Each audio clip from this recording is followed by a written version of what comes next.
মোহাম্মদ জিন্নাত খান খোকন ৩৫ লাখ টাকা খরচ করে যান ইতালিতে। অভাব ঘুচিয়ে সংসারে সচ্ছলতা ফেরাবে, এই ছিল তার আশা। কিন্তু ভাগ্যের নির্মমতার কাছে হার মানলেন। পরিবারের স্বপ্ন পূরণের আগেই চলে গেলেন পরপারে। কে জানতো এই যাত্রাই হবে অন্তিম যাত্রা? মা, স্ত্রী ও ৩ সন্তান নিয়ে তার পরিবার। বাবাহীন জিন্নাতের কাঁধেই ছিল সংসারের ভার।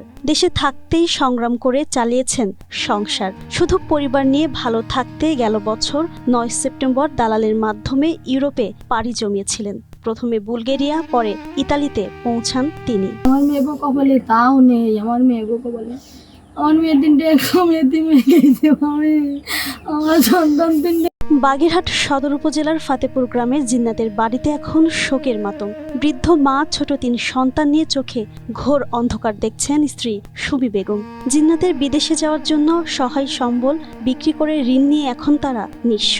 এর ওপর স্বামীর মরদেহ দেশে আনতে প্রয়োজন ৭ লাখ টাকা। আমি এই বাচ্চা কাচ্চা কিভাবে মানুষ করব? আমার সব শেষ, কিছু নেই। একটু জায়গা ছিল তাইও বিক্রি করে চলে গেছে।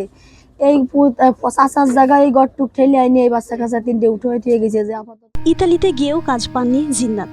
পাগল হয়ে রাস্তায় রাস্তায় ঘুরে চালিয়েছেন কাজের সন্ধান। লাখ লাখ টাকা খরচ করেও বেকারত্ব, আরেকদিকে অভুক্ত পরিবার। সব মিলে মানসিকভাবে ভেঙে পড়েন তিনি। উত্তরণের উপায় না পেয়ে বেছে নেন আত্মহত্যার পথ।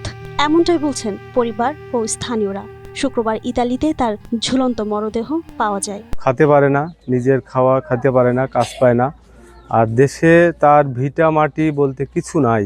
তার সর্বোচ্চ যা খুয়ায়ে বাড়ির পোতাটুক পর্যন্ত বিক্রি করে গেছে।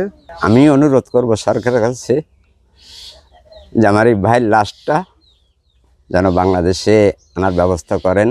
অর্থকষ্টে গত 1 সপ্তাহ ধরে পরিবারের সদস্যরা ঠিকমতো খাওয়া দাওয়া করতে পারেননি। তাদের এই মানবেতর জীবনযাপন দেখে চাপা কষ্ট ভর করবে যে কারো। তাই প্রবাসী কল্যাণ মন্ত্রণালয় সহ সমাজের বিত্তবানদের সহযোগিতা জানিয়েছেন স্থানীয়রা। চান দ্রুত মরদেহ দেশে ফিরিয়ে আনতে। Desk report, Asia post.